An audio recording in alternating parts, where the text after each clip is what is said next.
नमस्कार, मैं रमेश शास्त्री। आप सभी का हार्दिक स्वागत, अभिनंदन, आभार। आज हम पढ़ेंगे हमारी संस्कृत की पुस्तक रुचिरात तृतीयो भाग का पंचमः पाठ है कंटके नैव कंटकम।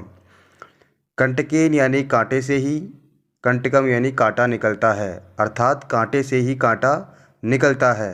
कहने का अभिप्राय हुआ कि जो व्यक्ति जैसा है उसके साथ में वैसा ही व्यवहार करके हम उस व्यक्ति पर विजय प्राप्त कर सकते हैं। आपके ऑफलाइन अध्ययन हेतु इस पाठ को पीडीएफ में डाउनलोड करने हेतु डिस्क्रिप्शन बॉक्स में एक लिंक दिया गया है, जहां से आप इस पाठ को पीडीएफ में डाउनलोड करके अपना ऑफलाइन अध्ययन या अभ्यास कर सकते हैं। तो आइए पाठ प्रारंभ करते हैं। यह एक रोचक कहानी है जो कि मध्य प्रदेश के डिंडोरी जिले में प्रधानों के बीच प्रचलित एक लोक कथा है। यह पंचतंत्र की शैली में रचित है। इस कथा में यह स्पष्ट किया गया है कि संकट में चतुराई एवं प्रत्युत्पन्न मतित्व से बाहर निकला जा सकता है। आसीत कश्चित् चंचलो नाम व्याध है। कोई चंचल नाम का शिकारी था। पक्षी मृगादीनां गृहणेन स स्वीयां जीविकां निर्वाहयति स्म। पशु पक्षियों का शिकार करके वह अपनी जीविका चलाता था। एकदा सह वने जालम विस्तीर्य गृहम आगतवान। एक दिन वह चंचल नाम का शिकारी वन में जाल फैलाकर अपने घर आ गया। अन्यस्मिन् दिवसे प्रातःकाले यदा चंचलः वनं गतवान तदा स दृष्टवान यत् तेन विस्तारिते जाले दुर्भाग्यात् एकः व्याघ्रः बद्धः आसीत्। दूसरे दिन प्रातःकाल जब चंचल नामक शिकारी वन में गया, तब उसने देखा कि उसके द्वारा फैलाए गए जाल में दुर्भाग्य से एक सिंह बंधा हुआ था। सो अचिंत्यत व्याघ्र माम खादिष्यति अतएव पलायनम करणीयम। उसने सोचा, अर्थात जो चंचल नाम का शिकारी था, उसने सोचा कि व्याघ्र माम खादिष्यति, सिंह मुझे खा जाएगा, इसलिए पलायनम करणीयम, मुझे भाग जाना चाहिए। व्याघ्र निवेदयत भो मानव कल्याणम भवतु ते। व्याघ्र ने अर्थात सिंह ने निवेदन किया कि हे मानव, तुम्हारा कल्याण हो। यदि त्वं माम मोचिष्यसि तर्हि अहम त्वाम न हनिष्यामि।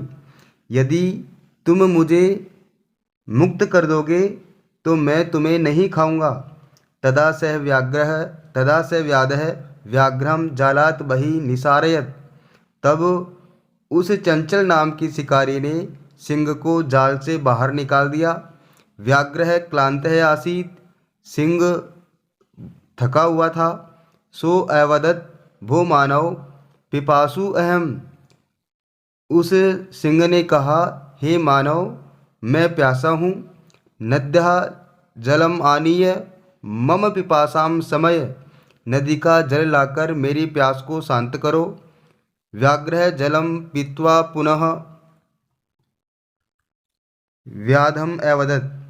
सिंह ने जल पीकर शिकारी से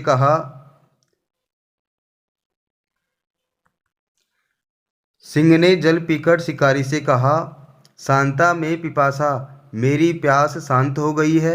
सांप्रतम बुभुक्षितो अस्मि, अब मैं भूखा हूँ। इदानीम अहम त्वाम खादिष्यामि, अब मैं तुम्हें खाऊंगा। चंचल है उक्तवान अहम त्वत्कृते धर्मम आचरितवान। चंचल नाम के शिकारी ने कहा, मैंने तुम्हारे लिए धर्म का आचरण किया है, अर्थात मैंने तो दया करके तुम्हें बचाया है। त्वया मिथ्या भणितम, तुमने झूठ बोला था। त्वम माम खादितुम इच्छसि, तुम तो मुझे खाना चाहते हो। व्याघ्र अवदत् अरे मूर्ख, क्षुधार्ताय किमपि अकार्यम न भवति। सिंह ने कहा, अरे मूर्ख, भूखे के लिए कुछ भी न करने योग्य नहीं होता। सर्वः स्वार्थम समीयते, सभी अपना स्वार्थ सिद्ध करते हैं या सभी अपना भला चाहते हैं। चंचल है नदी जलम अपृच्छत। चंचल ने नदी के जल से पूछा। नदी जलम अवदत्, नदी का जल बोला, एवमेवं भवति, ऐसा ही होता है। जनाः मयि स्नानं कुर्वन्ति, लोग मुझ में स्नान करते हैं। वस्त्राणि प्रक्षालयन्ति, वस्त्र धोते हैं, तथा च मलमूत्रादिकं विसृज्य निवर्तन्ते, और मलमूत्र जल के अंदर ही छोड़ते हैं। वस्तुतः सर्वः स्वार्थम समीहते, वस्तुतः सभी लोग अपना स्वार्थ ही सिद्ध करते हैं। चंचलः वृक्षम उपगम्य अपृच्छत, चंचल नाम के शिकारी ने वृक्ष के पास जाकर पूछा। वृक्ष अवदत् मानवः अस्माकं छायायां विरमन्ति, वृक्ष बोला, मानव हमारी छाया में विश्राम करते हैं। अस्माकं फलानि खादन्ति, हमारे फलों को खाते हैं। पुनः कुठारै प्रहृत्य अस्मभ्यं सर्वदा कष्टं ददति, और फिर कुल्हाड़ी से प्रहार करके अस्मभ्यं सर्वदा कष्टं ददाति, हमें हमेशा कष्ट देते रहते हैं। यत्र कुत्रापि छेदनं कुर्वन्ति, जहाँ कहीं पर भी हमें काट देते हैं। सर्वं स्वार्थं समीयते, ऐसा ही है, सभी लोग अपना स्वार्थ सिद्ध करते हैं। समीपे एका लोमशिका बद्री गुल्मानां पृष्ठे नीलिना एतां वार्तां शृणोति स्म, पास ही में एक लोमशिका अर्थात लोमड़ी, पास ही में एक लोमड़ी बेर की झाड़ियों के पीछे छुपी हुई इस वार्ता को सुन रही थी। सा सहसा चंचलम उपसृत्य कथयति, का वार्ता। वह लोमड़ी अचानक चंचल के पास आकर कहती है कि क्या बात है। माम अपि विज्ञापय, मुझे भी बताइए। स अवदत् अह मातृस्वसः अवसरे त्वं समागतवती, वह चंचल नाम का शिकारी कहता है, अह मातृस्वसः, हे मौसी तुम सही समय पर आई हो। मया अस्य व्याघ्रस्य प्राणा रक्षिता, मेरी इस वाघ से, इस सिंह से प्राणों की रक्षा कीजिए। परम एषः मामेव खादित, मैंने इस सिंह के प्राणों की रक्षा की है। परम एषः मामेव खादितुम इच्छति, किंतु यह मुझे ही खाना चाहती है। तदनंतरम स लोमशिकायै निखिलां कथां न्यवेदयत्, इसके बाद उस चंचल नामक शिकारी ने लोमड़ी को सब पूरी की पूरी कथा सुना दी। लोमशिका चंचलम अकथयत, लोमड़ी ने चंचल से कहा, बाडम त्वं जालम प्रसारय, ठीक है तुम जाल फैलाइए। पुनः सा व्याघ्रम अवदत्, उसने फिर सिंह से कहा, केन प्रकारेण त्वम् एतस्मिन् जाले बद्धः इति अहं प्रत्यक्षं द्रष्टुम् इच्छामि, किस प्रकार से तुम इस जाल में बंध गए, यह मैं प्रत्यक्ष रूप से देखना चाहती हूँ। व्याघ्रः तद्वृत्तान्तं प्रदर्शयितुं तस्मिन् जाले प्राविशत्,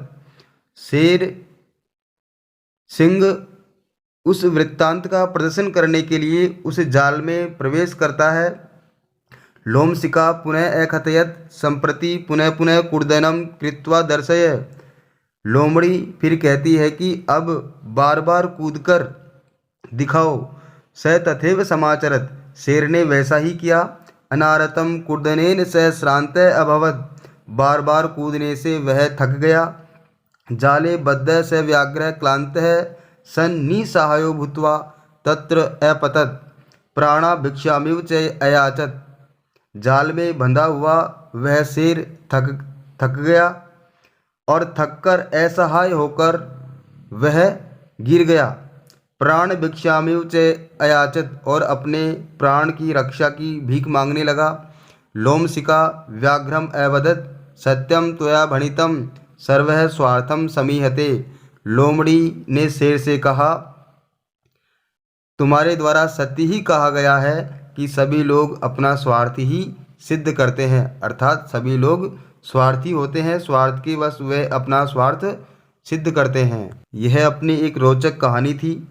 ये इस पाठ से संबंधित शब्दार्थ हैं।